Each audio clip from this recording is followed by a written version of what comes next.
Hola, ¿qué tal mi gente? Bienvenidos a un nuevo podcast de Ivancho. Muchas gracias por siempre unirse a escuchar estas conversaciones que tenemos acá en este espacio. Gracias a todos los que se han suscrito a mi canal de YouTube, también a los que nos siguen a través de Spotify, ¿verdad? Donde subimos nuestros podcasts.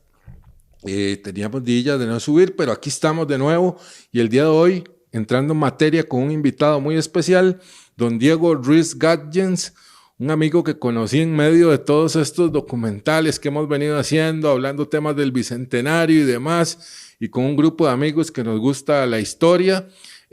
Tuve el placer de conocer a Diego y aquí lo tenemos el día de hoy para hablar un tema muy apasionante, ¿verdad? Que despierta muchos, digamos, sensaciones, despierta muchas puntos de vista encontrados inclusive, ¿verdad, Diego? Bienvenido. Muchas gracias por el espacio, don Iván. Y sí, es un tema que está presente. En estos días está calmada la situación de la información, pero es un tema que en Asia está muy latente, no pierde vigencia. De hecho, tiene 20 años de no perder vigencia. Acomodémonos ahí el micro así bien centrado, eso. Y Dale más vuelta así, no importa. Eso y lo volteas así, ve. Para tu lado, eso ahí. listo. Ahí, acérquese bastante, eso ahí. Listo, Diego, nos decías, el tema del día de hoy. Afganistán, 20 años de destrucción, pero ¿serán 20 años o es más tiempo también? ¿Y el futuro que se le acerca a Afganistán está en la incertidumbre? ¿Está un posible juego, el nuevo gran juego en Afganistán? Sí. Entonces son unos puntos de vista que casi no se habla prácticamente. Solo se sabe que salieron los soldados norteamericanos o de la OTAN y sí fue un desastre su salida, que eso es lo que tenemos que ver, pero ¿estaba ya eso hablado? Son tantas cosas de lo que podemos hablar en este momento. Entramos en materia, Diego. Hablar de Afganistán es una larga historia, ¿verdad? Pero vamos a remontarnos por ahí de los años 70, porque incluso usted podría hablarnos más atrás de esto, ¿verdad? Siglo XIX y demás, pero empecemos en los 70s, hagamos como lo que se llama un repaso rápido cuando entra el comunismo allá en Afganistán con los rusos y demás, ¿verdad? Luego, ¿qué sucede? ¿Cómo entra ya el islamismo fuerte? Se da esa marcada división de dos sectores en Afganistán y todo lo que conlleva esto, ¿verdad? Hasta posteriormente, pues ya la llegada del talibán y ya la época moderna. Correcto, son procesos totalmente diferenciables. Sí se debe entender que siempre es un país islámico y siempre va a tener, siempre Afganistán desde su tradición son grupos guerreros y con defensas del Islam. Entonces ellos tarde o temprano con invasor, quien sea el invasor, ellos iban a actuar de esa manera. Simplemente el proceso de quienes participaron para que existiera el producto final llamado Talibán, ahí involucra ya a las potencias y sobre todo a la potencia norteamericana, que sí estuvo muy enfatizado en crear estos grupos para sacar a los soviéticos en su momento. Posteriormente, necesitó de ellos para tener un control de la minería o de la extracción de petróleo. Los siguió utilizando, pero también cuando no los vio necesarios, también utilizó la misma guerra civil entre ellos para mantener un gobierno estable y hoy en día ha tenido que negociarse. Es decir, aunque hayan salido los norteamericanos de Afganistán por el acuerdo de Doha, prácticamente podemos ver pronto en la silla de la ONU a un representante talibán, un representante que tiene un recuerdo de no es solo de terrorismo, pero hay que diferenciar que también qué clase de terrorismo hacen, sino que involucra un grupo extremista fuerte en la silla de la ONU tomando decisiones y de hablar de temas de democracia. Diego, yo creo que estamos llegando al punto de una vez, de primera entrada, al punto medular de todo esto.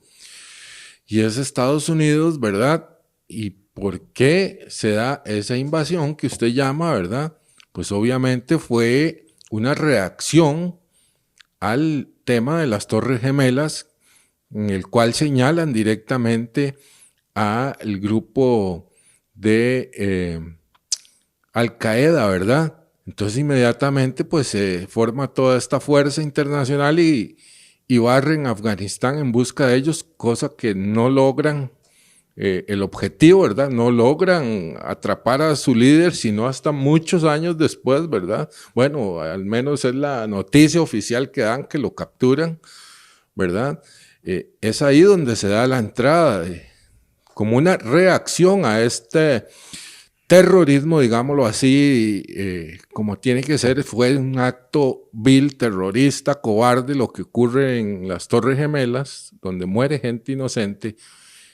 Yo así lo veo desde mi óptica, y es donde se da el ingreso de Estados Unidos en Afganistán buscando a este grupo extremista. Sin embargo, se tuvo que haber llegado a eso simplemente por una materia en el cual se nos dijo que era Bin Laden, se nos dijo que eran los talibanes, pero ¿será tan cierto eso?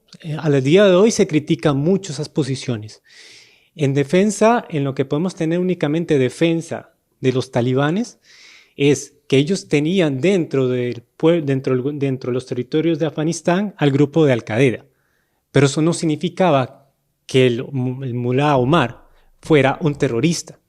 La excusa fue original que aprovecharon una mentalidad del Pastumbali. El Pastumbali es la mentalidad antigua de los pastunes, que es más antigua que el Corán, es más antigua que el Islam.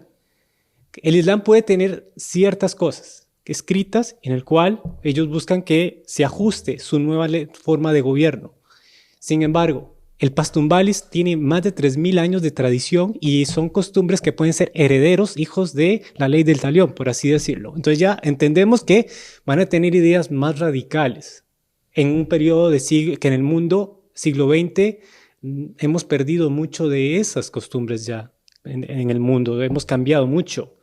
Entonces nosotros vemos eso poco elegante o poco democrático o poco humano. Por ejemplo, las formas de tratar. El ojo por ojo, diente por diente. Exactamente. La ley del talión. Exactamente. Entonces, sin embargo, dentro de esas normas también hay normas de ética, hay normas de cultura. Por ejemplo, en el caso de Bin Laden fue que el gobierno norteamericano aprovechó una situación. Necesitaban culpar a alguien porque todavía no está claro si Bin Laden fue realmente, o sea, las pruebas no están claras. Se dice que fue Bin Laden el que hizo los atentados de las embajadas en África, pero también en las Torres Gemelas. Entonces, el mulá Omar tenía una situación compleja y dice, ¿cómo puede ser que Bin Laden, que lo tengo cercado, que lo tengo vigilado, tenga tanto poder que esté haciendo cosas que no va a estar de acuerdo?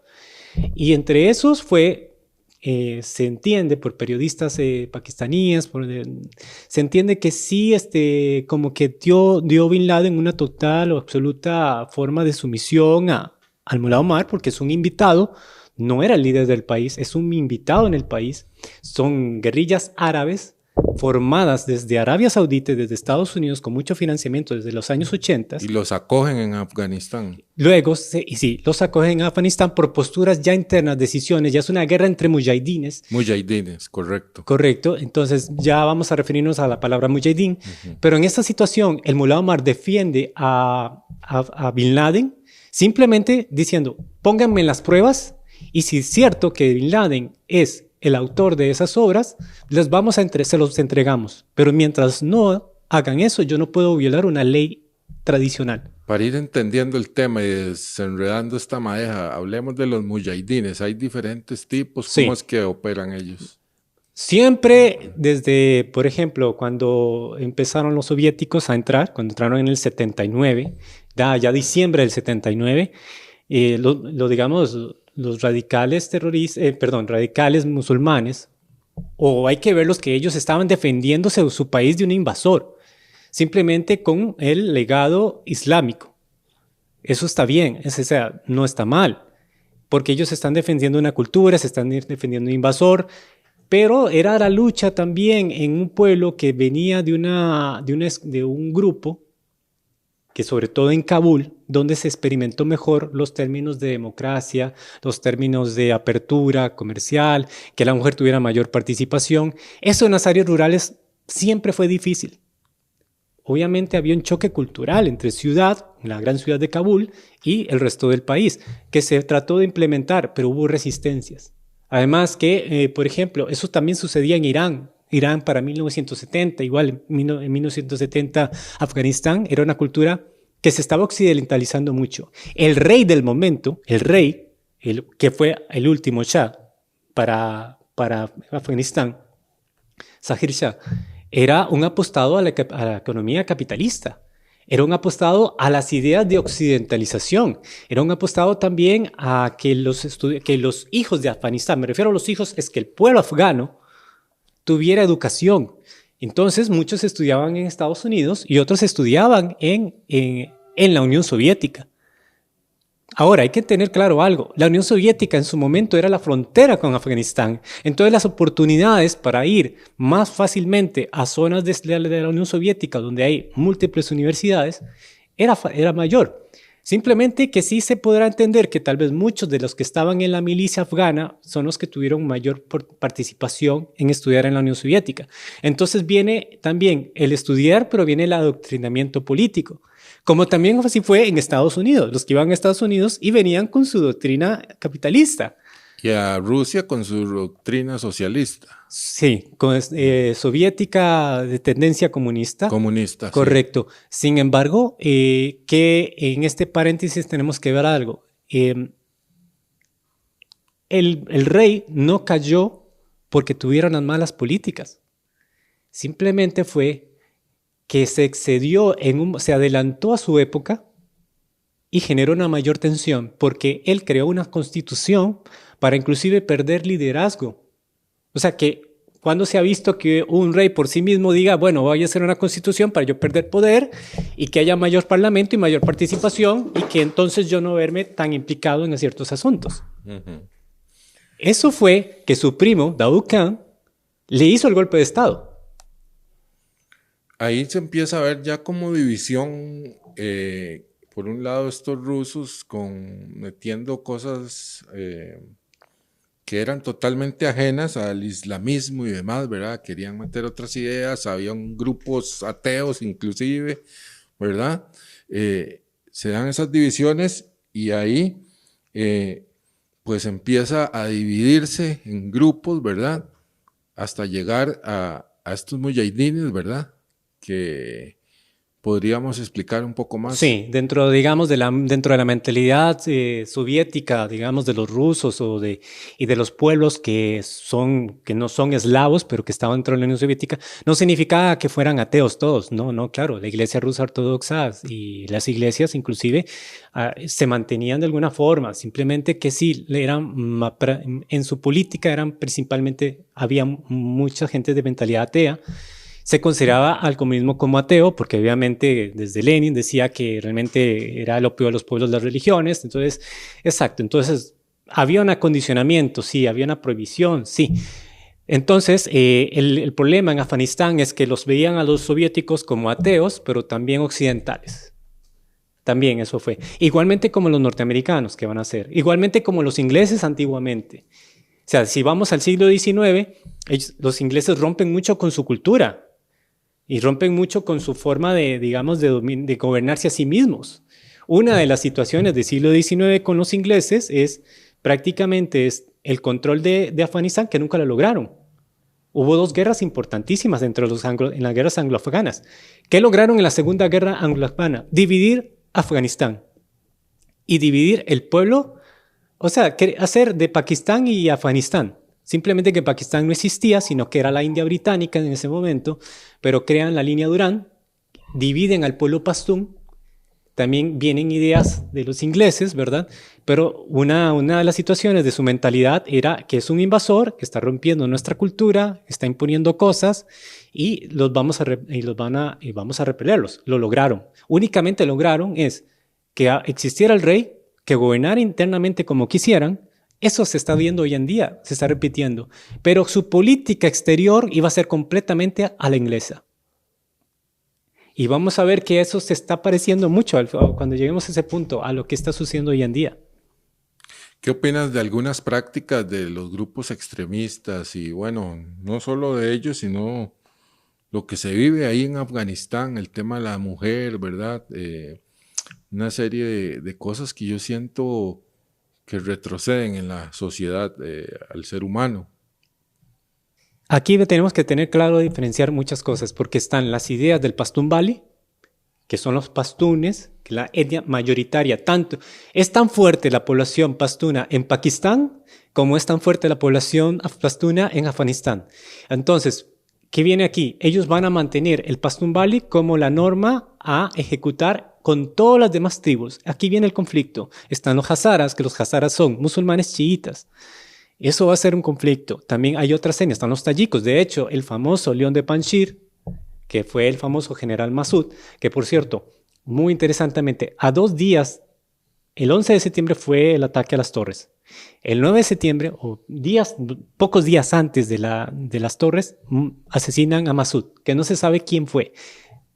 Hacen ver que es Bin Laden, pero no está claro si eso fue parte de las decisiones norteamericanas de hacer la invasión a más no dar. Tenía que suceder, digamos, que fue parte de los objetivos, fue parte de las motivaciones, porque si con la caída de Massoud, entonces prácticamente los talibanes tenían todo el poder, no había resistencia y eso también, o sea, los norteamericanos entraron en una guerra civil, eso hay que tenerlo claro. Una guerra civil que los mismos norteamericanos alimentaron también, en varias administraciones.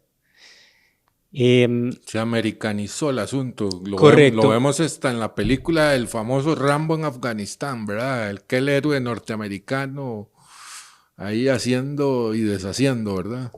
Eso estamos hablando de una película de 1985, 1986 aproximadamente, que muy interesante porque, bueno, son películas que sí calaron para nuestra época, calaron perfectamente. Rambo. Y vieron boinas verdes que podía sobrevivir a todo. Bueno, a todo. Los rusos tienen sus boinas verdes también. Y tienen los Spetsnaz. Los Spetsnaz. Correcto. Los norteamericanos también los tienen y otros tienen, pero me refiero que son los más conocidos, son los más representativos. Y sí. Los Navy SEALs, no, serían. Bueno, esas fuerzas especiales, ¿verdad? También, y los británicos tienen sus fuerzas especiales, sí. Correcto. Sin embargo, ¿qué hay que ver aquí? Que la película está tan enfocada en que Estados Unidos va a defender a un pueblo hermano, un pueblo que quiere... Un pueblo que... El chiquito amigo de Rambo. Exactamente. Entonces, que van no solamente por ideas no sé si democracia decirlos, pero la película va enfocado a que es un pueblo bravo, es un pueblo que es enardecido, guerrero, y hay que apoyarlo. Ahí estaban apoyando desde 1979 Norteamérica, Arabia Saudita, Emiratos. Simplemente que para 1986 se hizo tan evidente que ya había una mano mayormente norteamericana cuando aparecieron los Stinger.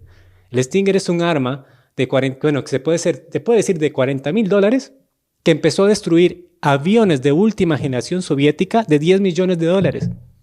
¿Qué es un misil aire hombro? ¿Qué será? Sí, especialidad de botar cualquier nave que quisiera hasta 3,000 metros de altura.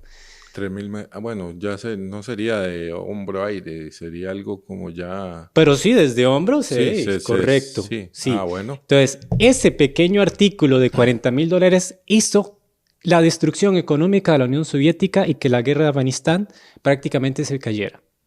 Y evidenció al mundo y a los soviéticos que era la Guerra Fría al estilo que se lo devolvieron con Vietnam o con Corea. Porque la Guerra Fría es el enfrentamiento de varios países, es decir, se habla del Vietnam de Rusia, algo así. Es correcto, porque la Guerra Fría en términos es que son dos potencias en su momento, pero nunca se enfrentan directamente, utilizan a otros e intervienen. Y por debajo entran también. Eso pasó en Vietnam, pasó en Corea. En este caso, los norteamericanos se lo devuelven a Afganistán, se evidencia el Stinger, se evidencia el apoyo económico, porque tiene que haber mucho dinero detrás de eso. De hecho, mientras la Unión Soviética caía por malas políticas económicas, por no hacer cambios a tiempo, el mantener equipo bélico, el haber desarrollado demasiado material nuclear y ese mantenimiento, y sin tener guerras que le diera beneficio, porque más bien la Unión Soviética le daba soporte militar y económico a muchos países. Entonces, el verse en una situación caótica económica por falta de creatividad en ese momento, porque estaban apostando en una guerra, eso hizo que los norteamericanos, en su crecimiento económico, aportaran mucho dinero a Afganistán, pero también Arabia le aportó cualquier cantidad de dinero. Era el mundo de la OPEP, tenían el control del petróleo. La Unión Soviética fue el punto en el cual Gorbachov, para 1985-86, empieza a hablar de eliminar armas de destrucción masiva, ganó hasta un premio Nobel, pero también el asunto es que el asunto no hay que verlo tan humanitario, sino que realmente la Unión Soviética iba mal económicamente. Empieza a retirarse de muchos países y digamos, Estados Unidos no actúa igual. Ellos mantienen una política de crear, para la segunda administración de Reagan, en las ideas de las elecciones, crear la guerra del espacio, la guerra de las galaxias. Aunque no tenía ni el dinero ni la tecnología para el momento, pues ganó las elecciones a través de eso, porque el mundo bipolar entre los soviéticos y Estados Unidos era implacable. Era un momento de mucha tensión. Lo curioso es que en 1880 todavía era muy poderosa la Unión Soviética, aunque venía un proceso ya de desgaste. Para 1989 está debilitado, 1991 se desintegra. Y esto hay que verlo que no son por cuestiones tanto diplomáticas, sino por cuestiones de desgaste económico. Las guerras tienen esto y Estados Unidos está enfrentando una situación similar en este momento. Bueno, y si ves la conversación la hemos centrado Afganistán en el centro y dos potencias ahí que han salido a relucir como en toda la historia, ¿verdad? Muy poquito, bueno, sí, hablamos del tema del rey, de los pueblos y de las tribus y todo, pero hay dos grandes detrás de todo esto. Sí, hay que verlo desde el siglo XIX, era Inglaterra, Estados Unidos, pero sobre todo era el Imperio Británico en su mayor extensión y dominio, que tenía la India y tenía China. Tenía China, India y al pueblo afgano. ¿En qué sentido el pueblo afgano? Posteriormente, para el siglo XX, vamos a ver que es Norteamérica, con su apoyo financiero británico, lo que sea, pero es Norteamérica contra la Unión Soviética, pero en el siglo XIX el conflicto afgano es rusos contra británicos. Y entonces Afganistán se convirtió en un punto de amortiguamiento, un tipo de colchón. Y así actuó. Por eso es que es un mundo muy aislado, es un mundo muy, muy particular, es un mundo guerrero, que las ideas occidentales no van a entrar nunca tan fácilmente. Hay que saber entrar ahí. Y ahora el único que yo veo con viabilidad de entrar es la nueva Rusia capitalista, pero sobre todo es China. Pero ahorita no entremos en ese detalle para consolidar la idea que entonces para el siglo XX igualmente es un tipo de colchón, pero ya son Norteamérica y la Unión Soviética. Para el 2021 estamos viendo que ya es multipolar, porque entonces ya salen los norteamericanos, pero ellos no van a perder sus intereses todavía, ni los ingleses tampoco, porque hay petróleo, pero ya el poder real de hoy en día fue la salida de los norteamericanos de la OTAN, y ahora vemos que está Afganistán rodeada de los peores enemigos para Norteamérica. Estamos hablando de un Irán muy fuerte hoy en día, que lo perdió en 1979. Curiosamente es cuando los soviéticos en Afganistán entran porque estaba en peligro esas zonas. Necesitan un control. Hablemos de la OTAN, la Organización del Tratado del Atlántico Norte. Es así el asunto, ¿verdad, Diego? Así es. La OTAN, ¿qué papel juega? Tuvieron que salir ya y los países que la conforman, ¿verdad? Y no lograron su objetivo, tuvieron que salir de Afganistán. Ellos lograron sus objetivos por 20 años, pero realmente han perdido mucho poder geopolítico. El mundo en el que entraron, hay que diferenciar que el mundo geopolítico del 91, del 2001 y del 2021 son completamente distintos. ¿Qué ha pasado, Diego? Si recordamos que para 1991 se desintegra la Unión Soviética por factores políticos, por factores económicos, entender que la Unión Soviética necesitaba cambios, que China sí los hizo en los años 70 y 80 y véase que 40 años después es una superpotencia que nadie lo puede controlar. Nadie lo Están paga. con alto dominio. Correcto. De hecho, van a manejar, están casi manejando, pronto van a manejar hasta la política financiera mundial, porque ya lo que es el centro industrial del mundo está en China. Sí. Y No me quiero desviar ahí, pero ha habido faltantes de energía. Las fábricas están teniendo problemas sí, en esto y eso repercute en todo el mundo. ya te voy a dar un paréntesis Sí, de lo que pueda... y hablamos del gas ahora Sí, también. porque en este asunto, digamos, aterrizar el tema de las épocas geopolíticas, Sí. en el 91 algo sucede porque entra el capitalista Yeltsin, pero Yeltsin era un ebrio, dio una mala imagen para el mundo. Boris Yeltsin. Boris Yeltsin, que era muy amigo de los Clinton, porque los Clinton estaban detrás de esta destrucción de la Unión Soviética. Eso estaba planeado. Simplemente que Gorbachev sí había hecho algo, buscaba que la Unión Soviética se siguiera consolidado como país, pero con los cambios que China había hecho hace más de una década, más de una década, se puede decir, década y media. China desde los años 70 siguió siendo comunista, pero tuvo negocios, conversaciones con Nixon desde 1972 y con Carter en el 79, concretaron de que China va a hacer un cambio. No de capitalismo ni tanto en democracia, sino como una reestructuración económica, y lo lograron. Entonces ahí entra también el poder financiero británico. De hecho, fue impresionante que un país comunista estuviera negociando con Nixon. La Unión Soviética se mantuvo muy firme pensaban que eran las épocas de Stalin o que el mundo no iba a ser cambiante. Eso los golpeó. Entonces, algo sucedió que cuando se hizo el referéndum en la Unión Soviética y los pueblos dijeron, sí, queremos seguir siendo parte, nosotros nos vemos unidos, nos sentimos parte de algo. Es más, el soviético no entendía que era pelearse con un ucraniano, un ruso con un ucraniano, o sea, habían olvidado mucho de esas diferencias étnicas, porque sí las hay, pero ellos se sentían que eran parte de un gran mundo. Habían otros que no, estamos de acuerdo, pero en su mayoría algo pasó que Gorbachev quedó retenido en su dacha, en su casa de verano, no llegó a la firma, hubo una situación de crisis en Moscú y Yeltsin fue el que lo terminó rescatando. Bueno, ahí se desintegró completamente la Unión Soviética. Entonces, a partir de 1991, ¿qué sucede? El mundo se convierte unipolar. ¿Quién es el que va a gobernar el mundo desde 1991 hasta 2005-2007? Va a ser Estados Unidos. Y es cuando está creciendo la Unión Europea, pero también la nueva función de la OTAN. Porque cuando me hablaste de la OTAN, se puede decir que la OTAN nació para una lucha contra el comunismo. Pero si está caído el comunismo, si ha muerto en este momento el comunismo de la Unión Soviética, entonces ¿qué sentido tiene la OTAN hoy en día? Porque la Rusia de hoy en día es completamente capitalista. El Partido Comunista de Moscú no ha logrado, pero ni siquiera escaños suficientes para retornar, no tiene esas simpatías.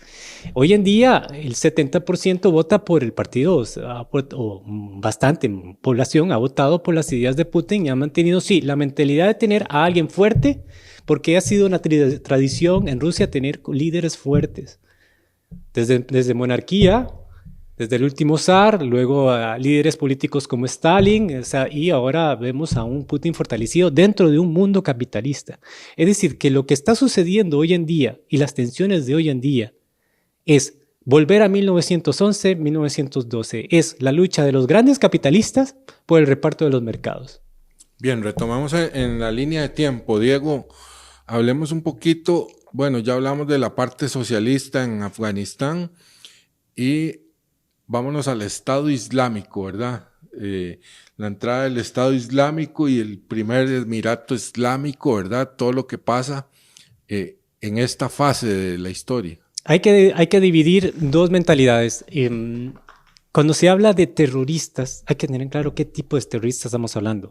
Si hablamos de Al-Qaeda es una invención para una lucha contra los soviéticos. Ya sabemos de dónde vienen esas ideas y cómo se financió. Y se le culpa hay que entender la lectura. A lo de las Torres Gemelas, ¿se habla más de Al-Qaeda o se habla del Mullah Omar o de Afganistán? No. Se quiso enrolar hasta los talibanes porque defendieron a Bin Laden y no lo entregaron. Entonces dijeron que entonces los afganos eran tan criminales como los de Al-Qaeda. Eso hay que tenerlo claro. La mentalidad pastún o la mentalidad de los afganos que están ahorita en el poder, no son expansionistas. No son del grupo que quieran, digamos, hacer global o internacionalizar una guerra de expansión. Sí puede estar perjudicado en este momento Pakistán. Pakistán sí se puede desintegrar porque mucho pastún vive en Pakistán. Las escuelas y todo ese apoyo que aportó y también a la vista del gobierno pakistaní, en sus fronteras están esas famosas escuelas coránicas, pero que Arabia aportó con el salafismo. Si en 1979 estuvo el golpe en la Meca por los salafistas, que claro, la perdieron, pero sí negociaron con el gobierno árabe y negociaron que su política iba a ser ayudarlos y fundar escuelas y generar. Entonces Afganistán fue un gran cultivo de esas mentalidades salafistas extremistas y de ahí nació el grupo talibán. Es una mezcla que el afgano adaptó a su situación. Entonces, el talibán tiene una cultura muy extremista en ese sentido, una escuela de formación muy, muy radical, pero el que puede peligrar es el tipo de terrorismo que se vio en Siria, el que se vio también en Irak, el de Siria, por ejemplo, el famoso Daesh o el famoso ISIS. Eso es una invención diferente. Eso no se pueden considerar ni siquiera musulmanes, pero sí pueden estar involucrados en ese momento como milicias que pueden estar en Afganistán, que sí quieran pretender un gran califato expansionista. Ahí sí es diferente. Entonces, en este momento, la política que puede estar gobernando, la que puede ganar en el dominó actual, es que tanto China como Rusia le permitan a Afganistán mantenerse con los talibanes, pero controlados. Porque Rusia ni China van a permitir de que esas ideas se lleguen a expandir a sus territorios. Primero tenemos a China, que su frontera con Afganistán, por los mismos ingleses con la línea Wakhan, es una franja que va de Afganistán y llega hasta China, porque era parte de protegerse de los avances del Imperio Ruso en ese momento. Pero esta línea es directamente a la provincia de Xinjiang, donde están los ujures, que son musulmanes que viven en esa gran provincia que pertenece hoy en día a China. Entonces, ellos no van a permitir de que se les haga un arroz con mango. Ni los rusos van a permitir que en las provincias antiguas de la Unión Soviética, estamos hablando de Turkmenistán, Tayikistán, Uzbekistán, también se convierta en un foco de peligro, porque también hay tayikos y uzbecos dentro de Afganistán. Entonces van a tener fronteras muy cerradas, muy controladas, no van a permitir ni siquiera que exista el mínimo problema, porque eso se le puede expandir a las zonas de Chechenia en Rusia, que es parte de la Federación Rusa. Entre otras cosas, también dentro de la Unión Soviética vive una gran población musulmana, pero está muy rusificada, son parte del sistema, pero no quiere evitar esos líos. Y otro punto por ver aquí. En el acuerdo de Doha tenía que firmarse, tenía que hacerse, tenía que suceder, porque se sabía que estaban los ejércitos de la OTAN rodeados por fuertes enemigos, que tienen mayor influencia en su zona naturalmente. Estados Unidos no tiene ningún límite natural. Los países que limitan con Afganistán, China, Rusia, de alguna manera Rusia, los países soviéticos, Irán, esos sí tienen una influencia natural. A lo que vamos. Desde hace más de 10 años, 5 años, China y Rusia crearon la Organización de Cooperación de Shanghái, donde están involucrados, hasta la India y Pakistán recientemente, pero están involucrados los países exsoviéticos, y una de las luchas es evitar las segregaciones, el radicalismo extremo, y desarrollar una economía, la lucha contra el terrorismo y crear un desarrollo económico. Es decir, ya la región está preparada para recibir a Afganistán. E involucrarlos en un tipo de economía que Afganistán se amolde, que a lo interno hagan lo que quieran, pero exteriormente tengan un dominio político dominado por los fuertes, los multipolares de la zona. Interesante, Diego. Ahora, ¿hacia dónde nos dirigimos con Afganistán? Está el Talibán reinando actualmente, ¿verdad? ¿Qué va a pasar, verdad, con este país? Y la parte que a mí también me llama mucho la atención, Diego, es catalogado como el país más peligroso para vivir una mujer. Eso a mí me llama poderosamente la atención en tiempos modernos, donde tengan que cubrirse la mujer para salir y no pueden salir solas y todo este tipo de cosas, pues sinceramente en tiempos que vivimos yo no lo veo nada bien, sinceramente, para la libertad de una persona, las libertades individuales. Venimos a explicar algo que va a ser un shock, porque en Kabul fue el experimento de democracia. Siempre fue frágil, nunca fue solvente. Las mujeres tomaron participación, como eran los años 70. Lamentablemente va a haber el choque porque entre Talibán, como lo dice la periodista argentina, periodista corresponsal, estoy totalmente de acuerdo con ella, el Talibán y moderado es una contradicción en sí misma, así lo dice ella, y que más bien viene ahora perfeccionado porque ha tenido, si el Talibán en los años en el primer gobierno de Afganistán era un Talibán incipiente, en estos 20 años ha tenido una escuela de 20 años coránica, militar, inclusive de preparación, de entender al occidental, de alguna manera, de cómo tratar la política, ¿no?, con los occidentales, vienen mejor reforzados. ¿Cómo apretar las clavijas? Exacto. Entonces, no tengo un buen aliciente, no tengo ningún buen mensaje por ahí. Dentro de la cultura de ellos protegerán a sus creencias, a las mujeres, pero no. Se ve claramente la pérdida de esos desarrollos democráticos, que hay que entender que hay países que nunca podrán ser democráticos. Hay países que tampoco podrán tener nunca un ideal republicano. Hay países que no van a desarrollar nunca eso. En el caso de Afganistán, parece que a lo interno es lo que va a suceder. Y no solamente hay que pensar en las mujeres, sino en todas las personas que colaboraron, ya sea por sobrevivir, por ser de una etnia diferente o porque eran pastunes que de alguna forma eran de Kabul y de alguna forma creyeron que esto iba a perpetuarse, que ayudaron a los soldados de la OTAN a ser traductores. Y esto no es nuevo. Eso hace 5 años se sabía que iba a suceder con los traductores. Los traductores son considerados traidores. Y la única forma en que podían sobrevivir es huyendo. Y no lo sacaron hasta muy tarde. Y no se sabe de otros, porque eso es una gran tensión. Son grandes preocupaciones que existen. Entonces, el que te miren como traidor allá está difícil, está complicado. La idea es que no sean tan radicales. Es un territorio muy particular, ¿verdad? De remontarnos a la ruta de la seda, era como un territorio de encuentro de grandes imperios, ¿verdad? Como que ahí iban a caer todos y ahí yo te capto ese mensaje de que no todo territorio puede ser una nación. Es un territorio muy, muy particular, lo veo yo, ¿verdad? Sí, lo interesantemente es que el producto del pastún actual, el afgano actual, o mejor dicho, el talibán actual, porque no todos son talibanes, es una mayoría, sí lo son. Por eso es que, ¿cómo puede ser posible que en menos de un mes negociaran tan fácilmente y se rindieran todos los soldados preparados con municiones, con armas, con helicópteros, con tanques, y le entregaran todo a los líderes talibanes? Es porque saben que son mayoría y que iba a ser una guerra civil. Tenían que ceder. No es porque no tuvieran miedo, es que más sangre, ¿cómo vamos a lograr esto? Que la situación iba a ser difícil porque, como recordar en 1996, que cuando los talibanes toman Kabul,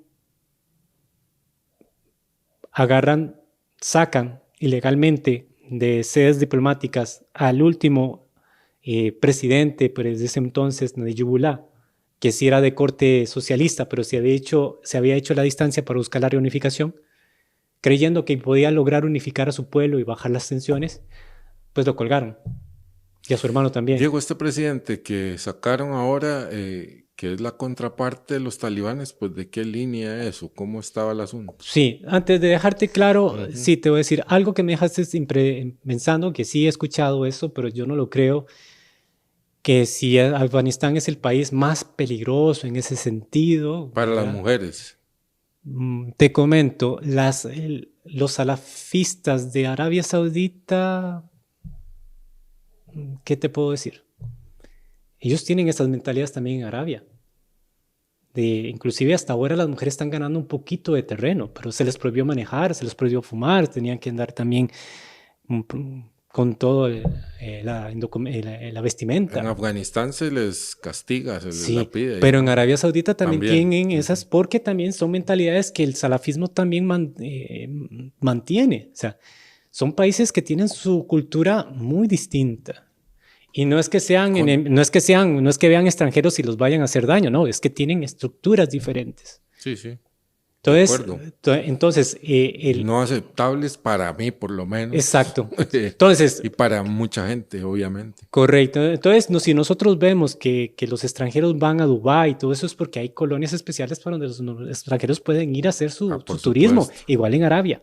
Tienen sus zonas especiales donde ellos no van a mezclarse con la población como una playa especial. O sea, son cosas diferentes. Pero las mentalidades son latentes. Es decir, por eso es que hay una gran rivalidad entre Irán y Arabia Saudita también. Bueno, vamos a ir aterrizando ya en el punto medular, que yo creo que a esto se viene a resumir todo.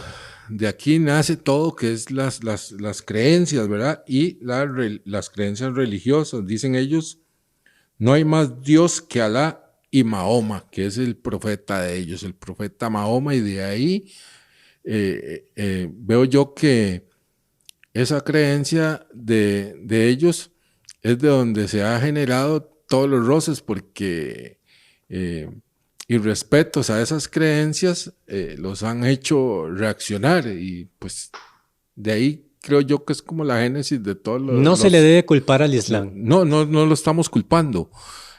Creo yo que es la génesis de los conflictos, pues están irrespetando lo que ellos creen. Entonces reaccionan. Es así como lo veo yo, ¿verdad? Sí, la occidentalización en estos países ha tenido que ser gradual. Ha habido una caricatura que hubo en un diario del profeta Mahoma en Francia, y hubo un atentado inmediato, ¿verdad? Ellos con eso no juegan, ¿verdad? Pero sí, el asunto es que no podemos culpar al Islam, más bien eso ha sido una forma de defenderse.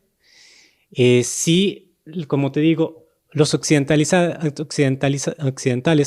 que han tenido el poder, los que realmente han hecho que su mano se vea en los países a través de invasiones, de mentiras, porque lo de Afganistán se ve igualito como lo de Irak, que estuvo cargado de mentiras, porque también hay que ver que si atrapan a Bin Laden o atrapan al líder, pues ya tenían que haber salido. Lo que se cuestiona es su salida, la clase de salida, lo vergonzoso, como huyendo, y no fue una manera de entender una transición. No llegaron a construir, llegaron a destruir. Entonces, el que haya existido siempre un invasor desde el siglo XIX ha siempre remodelado que el Islam participe de ideas extremistas, de grupos extremistas, internamente. Algo que hay que rescatarles que han sido los que han dado la cara por su país inicialmente. Eso sí hay que entender. Cuando mencionas que dijiste que mi Dios es Alá y Alá es mi profeta, viene que la ilaha illallah, Muhammad Rasulullah. Eso es uno de los es el principal postulado de un musulmán. O sea, si un musulmán lo dice abiertamente, ya es musulmán. Entonces, eso está en todos los musulmanes, y el Allah Akbar que se escucha, todos los musulmanes lo dicen. Simplemente que lo han utilizado estos grupos extremistas y entonces se les escucha y ya le dicen que son extremistas, pero eso es una propaganda de publicitaria negativa. Lo que voy, que los occidentales han fomentado todos esos grupos, han fomentado la guerra entre mujahidines, han fomentado los talibanes, han fomentado a Karzai para que entrara un local y se destruyera el negocio de los argentinos. Y después mantener a los representantes de este gobierno que sabía que era una burbuja, era algo, es un mundo de cristal, tenía que romperse, era frágil. Esa democracia no iba a existir, ¿no? Los norteamericanos tuvieron como 100,000 soldados hace como 7 años y se estaba hablando, he escuchado entre montos de entre $1,000 a $2,000 mantener un soldado por día. O sea, era inviable. Era inviable. Así le pasó a los soviéticos. No, pues así tuvieron que irse porque ya no bajaba la cobija, como dicen. Y ya el mundo ya el mundo entiende otra situación y otra cosa. El mundo ya tiene otros intereses. Claro. Ya viene el principal enemigo geopolítico es Rusia, el complejo ruso-chino. ¿Ya qué están haciendo en Afganistán si los tienen ya rodeados? Todos los países que están a su alrededor son enemigos de la OTAN. O sea, en tarde o temprano, con los pastunes alimentados, pues también por el negocio del opio, por etcétera, porque hay todo un enredo ahí, pero mientras estuvo la OTAN, el precio y la extracción fue criticada. Entonces, tarde o temprano, esos soldados de la OTAN, que estamos hablando de una integración de más de 30 países, porque hay que recordar que hasta los salvadoreños participaron en ello, hay que entender que... ¿Cómo los salvadoreños participaron? Sí, o sea, grupos que enviaron. O sea, la OTAN es una composición de muchos países. Sí, sí, sí. O sea, militarmente, como Colombia, que se quiere hacerse parte de la OTAN, que es ilógico, ¿no? Simplemente por tener tal beneficios de tener una estructura nueva, diferente, pero... Creo que hubo ticos en Afganistán también. No estoy muy claro en ello. No estoy muy claro. Pero no directamente representando a Costa Rica, tal vez miembros a través, sí, de Estados Unidos, sí, puede ser, sí, claro que sí. Eso no es de extrañar, sí, digamos. Sí. Pero, por ejemplo, sí, hay que entender, la OTAN tiene otros intereses en este momento y es cercar a Rusia, a la Rusia de Putin, y quieren crear lo mismo que pasó con la Rusia de Lenin cuando tienen que salir de la guerra mundial, de la Primera Guerra Mundial. Voy a meterme en algo muy rápido de la Primera Guerra Mundial. Rusia estaba con Francia e Inglaterra, estaban luchando contra Alemania. Alemania fue muy astuto porque logró enviar a Lenin a San Petersburgo, financiado desde Finlandia, con mucho poder, con mucho dinero, para ayudar a hacer mayor desestabilizar más la situación de la revolución. Y logran el cometido. De hecho, en la Revolución de Febrero, pues, cae el zar. Pero Lenin trató hasta donde fuera posible de mantenerse con los aliados para tener el reparto del Sykes-Picot, que era repartirse Turquía, que cual Rusia podía tener Turquía, Constantinopla, estas zonas, mientras que Francia e Inglaterra se repartían el Medio Oriente, que era de los turcos. En este caso, lo que voy. Tuvo que salirse, tuvo que inclusive acceder a las peticiones del Kaiser porque el Kaiser ya lo iba a invadir, ya se iba a meter en territorio ruso y no podía acceder, tenía que cumplir con su palabra porque fue enviado por espías del sistema alemán a que hiciera su trabajo. No tenían ninguna conexión entre sí, no es que se entendieran, simplemente fue que se utilizaron los dos para lograr un cometido. Entonces, al retirarse, al verse obligado Lenin a retirarse de la guerra, también porque había problemas, había hambres, había cosas, estaba convulso la situación interna, entonces Rusia tiene que ceder muchos territorios y darles a las autonomías o independencias a Finlandia, etc. Entonces prácticamente la OTAN hoy en día está bordeando todo su frente oriental para debilitar esa zona, igual que en... igual. Están haciendo el radar... volteando los spots ahí hacia otro lado. Correcto. Y ahora tienen otras intenciones de, como ha crecido mucho la influencia multipolar y sobre todo en Irán y estas zonas y perderse Afganistán, se están retirando hacia el Yemen. O sea, prácticamente proteger Arabia, porque también en el Yemen hay un lío. Entonces vemos a una OTAN que está muy activa, está con muchas preparaciones. Vemos a un AUKUS, nuevamente vemos a Australia en el juego, porque viene desde hace unos pequeños añitos para acá, una tensión muy grande, Australia hablando mal de los chinos o criticándolos o que ve con malicia ciertas cosas, pero en este momento Australia perdió un montón de dinero porque le estaba vendiendo carbón a China. Ya Australia pues, era el segundo exportador de carbón hacia China en el mundo y ahora ya no lo tiene. Entonces, también a China le ha creado, cuando hablaste de los temas energéticos, a China también se le ha creado un desbalance, un desajuste, porque ya no tiene el carbón de Australia, porque también China ha puesto las sanciones contra Australia. Entonces, hay una época de ajustes donde tiene que conseguir nuevo carbón y otras formas de tecnología o de petróleo. Pero en este momento, el gran ganador es China porque está implementando su nueva ruta de la seda. Y está la ruta de la seda ártica, que un día podemos hablar, las diferentes estrategias de las rutas, porque está la terrestre, está la marítima, está desaparecer el canal de Suez como importancia, entonces... Y en medio de la pandemia del SARS-CoV-2, ¿ok? Y sobre todo, a todos los ha golpeado, hasta la misma China, pero por políticas, ciertas políticas, los europeos también.